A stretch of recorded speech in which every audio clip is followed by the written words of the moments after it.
محترم حضرات، اگر آپ جاننا چاہتے ہیں کہ صوبہ گجرات کی سرزمین پر سب سے پہلا مسابقۃ القرآن الکریم کب منعقد کیا گیا، اس کے اسباب و عوامل کیا تھے اور اس تاریخی واقعے کی مکمل تفصیل اور رودات کیا ہے، تو آئیے ہم ایک نہایت معلوماتی مقالے کی روشنی میں یہ تمام تفصیلات سماعت کرتے ہیں۔ یہ قیمتی مقالہ دارالعلوم اسلام پورہ کے ایک باصلاحیت عالم دین جناب قاری حمدان صاحب اسلام پوری زید مجدہ نے تیار فرمایا ہے۔ مقالے کا عنوان ہے قیام لجنہ کے پہلے سال کے اختتام پر گجرات کا اولین مسابقہ۔ ہم جناب قاری حمدان صاحب اسلام پوری زید مجدہ سے درخواست کرتے ہیں کہ وہ تشریف لائیں اور اپنے اس قیمتی مقالے کی تلخیص پیش فرما کر ممنون فرمائیں۔ بسم اللہ الرحمن الرحیم۔ الحمد للہ الذی انزل علی عبده الكتاب ولم يجعل له عوجا والصلاة والسلام علی من اوتی جوامع الکلم وکان خلقه القرآن۔ اما بعد، آج سے 50 سال پہلے اسلاف کی قائم کردہ انجمن لجنۃ القراءۃ والتجوید فلاح دارین ترکیسر کا 50واں سالانہ مسابقۃ القرآن الکریم ہے، اور مقالے کا عنوان ہے قیام لجنہ کے پہلے سال کے اختتام پر گجرات کا اولین مسابقہ۔ خلاصہ مقالہ پیش خدمت ہے۔ حضرات، مسابقہ جہاں انسان کی پوشیدہ صلاحیتوں کو نمایاں کرتا اور باہر لاتا ہے، وہیں کسی بھی فن کی باریکیوں، گہرائیوں اور فنی کمالات تک رسائی کے لیے ایک بہترین اسلوب بھی ہے، بہترین اسلوب تسلیم کیا گیا ہے۔ عہد نبوی صلی اللہ علیہ وسلم میں آلات جنگ مثلاً تیر اندازی، نیزہ بازی اور گھڑ سواری کے مقابلے ہوتے تھے۔ آپ صلی اللہ علیہ وسلم نے گھوڑ دوڑ کے مقابلے کروائے اور ممتاز ہونے والوں کو انعامات سے نوازا، جیسا کہ مسند احمد و بیہقی میں حضرت عبداللہ ابن عمر رضی اللہ تعالی عنہما کی روایت ہے، سبق النبی صلی اللہ علیہ وسلم بین الخیل واعطى السابق۔ نبی کریم صلی اللہ علیہ وسلم نے گھوڑوں کے درمیان دوڑ کروائی اور سبقت لینے والے کو انعام سے نوازا۔ حضرات محدثین نے سیاہ ستہ میں السباق بین الخیل کے عنوان سے ابواب قائم فرمائے ہیں۔ علامہ عینی رحمۃ اللہ علیہ نے عمدۃ القاری میں اور حضرت شیخ زکریا رحمۃ اللہ علیہ نے بذل المجہود میں ابن التین رحمۃ اللہ علیہ کے حوالے سے نقل کیا کہ نبی کریم صلی اللہ علیہ وسلم نے گھوڑ دوڑ میں مسابقہ منعقد فرمایا اور یمن سے آئے ہوئے حلل میں سے اول تا ششم آنے والوں کو بالترتیب 3، 2، 1 حلہ، چوتھے، پانچویں اور چھٹے کو دینار، درہم اور چاندی عطا فرمائی۔ پھر فرمایا بارک اللہ فیک وفی کلکم وفی السابق والفسکل۔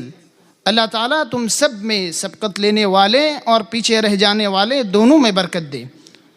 اولین مسابقے کا انعقاد بانیان لجنہ کی کڑن کا ثمرہ۔ اس عظیم سند کو بنیاد بنا کر ہمارے اکابر نے فن تجوید و قرات کی اشاعت، اس کے ذوق کی آبیاری اور اس میں نکھار پیدا کرنے کے لیے آج سے 50 برس قبل ایسے وقت میں مسابقات کی راہ اختیار کی جبکہ اس نوعیت کے مسابقات قرآنی کے کوئی فضا نہ تھی۔ چنانچہ بانیان انجمن لجنۃ القراءۃ والتجوید فلاح دارین ترکیسر رئیس الجامعہ مفکر ملت حضرت مولانا عبداللہ صاحب کاپو دروی رحمۃ اللہ علیہ، استاذ الاساتذہ حضرت قاری محمد صالح صاحب مدد اللہ العالی، حضرت اقدس قاری عباس صاحب رحمۃ اللہ علیہ اور حضرت مولانا سید شیخ ذوالفقار صاحب رحمۃ اللہ علیہ نے لجنہ کے قیام کے پہلے ہی سال کے اختتام پر 1976 میں سرزمین گجرات میں سب سے پہلا مسابقہ منعقد کرایا۔ بڑی عرقریزی اور کئی روز کی مشق کے ذریعے طلباء کے رکوعات تیار کروائے گئے۔ مختلف ماحول میں مشق کرا کے منظر عام اور مجمع میں پڑھنے کی ہمت پیدا کرائی گئی۔ مساہمین کی آوازوں اور ان کے گلوں کی صفائی کے لیے مختلف طریقے اپنائے گئے۔ اس مسابقے میں 36 طلبہ عزیز نے بحیثیت مساہمین مسابقے کی دونوں فرع ترتیل و تدویر میں شرکت فرمائی۔ پھر امتیازی پوزیشن حاصل کرنے والے طلبہ عزیز کو انعامات سے نوازا گیا۔ یوں بے حد تنگی کے عالم میں مسابقات قرآن کریم کے اس نیک سلسلے کے خشت اول فلاح دارین کے ان مذکورہ بالا بزرگوں نے رکھی رحمہم اللہ رحمتا واسعہ، جس میں مہمان خصوصی کی حیثیت سے مفتی گجرات حضرت مولانا مفتی سید عبد الرحیم صاحب لاجپوری رحمۃ اللہ علیہ کو مدعو کیا گیا تھا۔ آپ والا نے اپنی بابرکت تشریف آوری اور صدارتی خطاب سے مسابقے کی تائید و افادیت کو اجاگر فرماتے ہوئے کارکنان کا حوصلہ بڑھایا۔ نیز اسی اولین مسابقے میں شیخ القراء حضرت قاری احمد اللہ صاحب رحمۃ اللہ علیہ نے مختلف روایتوں میں ایک رکوع کی تلاوت فرمائی۔ ماحول قرأت سبع متواترہ سے ناواقف تھا، لہذا آپ موصوف کی تلاوت سے قبل جلسے میں یہ اعلان کیا گیا تھا کہ حضرت قاری صاحب مختلف روایتوں میں تلاوت فرمائیں گے، لہذا کوئی صاحب غلطی خیال کر کے لقمہ دینے کی زحمت نہ فرمائیں۔ اللہم اغفر لہم ورحمہم واجعل مثواہم الجنہ۔ اولین مسابقہ ایک بابرکت سلسلے کا آغاز۔ اللہ تعالیٰ نے ان مخلصین کے کرتے دلوں پر توجہ فرماتے ہوئے جس طرح تجوید و قرأت کی انجمن کا قیام الہام کیا، ویسے ہی مسابقے کا اسلوب بھی القاء فرمایا۔ اولین مسابقہ گویا اس بابرکت الہامی سلسلے کی ابتدائی کڑی ثابت ہوا جس کے تسلسل نے صحت ادا اور حسن صوت کے ساتھ قرآن کریم کی تلاوت کرنے کی دعوت عام کی۔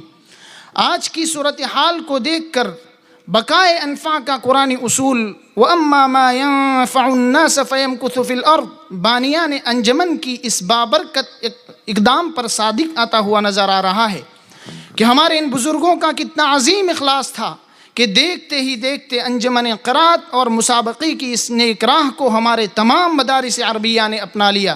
اللہ تعالی ہمیں بھی اسی اخلاص و للہیت کے ساتھ اس کو لے کر چلنے کی توفیق عطا فرمائے۔ مسابقہ اور بانیان انجمن کی پرخلوص کوششیں، احاطہ فلاح دارین ترکیسر کے وہ ایام یادگار بن گئے جب مسابقے کا اعلان ہوا۔ اس کی تیاری کے عنوان سے خاموش فضائیں قرآن کریم کی حسین و جمیل قرأتوں سے گونج اٹھی۔ خوشگلوں اور مشکی مزاج مساہمین کے لیے یہ ایام واقعی موسم بہار ثابت ہوئے اور دبی ہوئی کلیوں کے کھلنے کا سبب بنے۔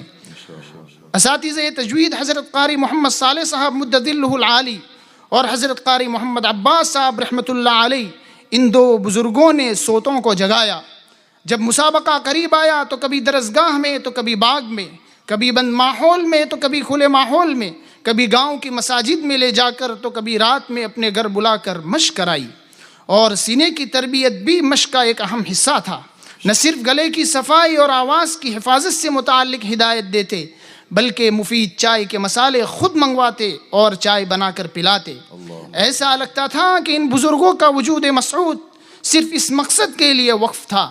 یہ من جانب اللہ موفق شخصیات تھی جن کا اسلوب تربیت محض وقتی سرگرمی نہ رہا بلکہ لجنا کے تاریخی اسلوب کی بنیاد قرار پایا۔ یہ تفصیلی مقالے کا اختصار ہے۔ تفصیل مقالہ مجموعہ مقالات میں موجود ہے۔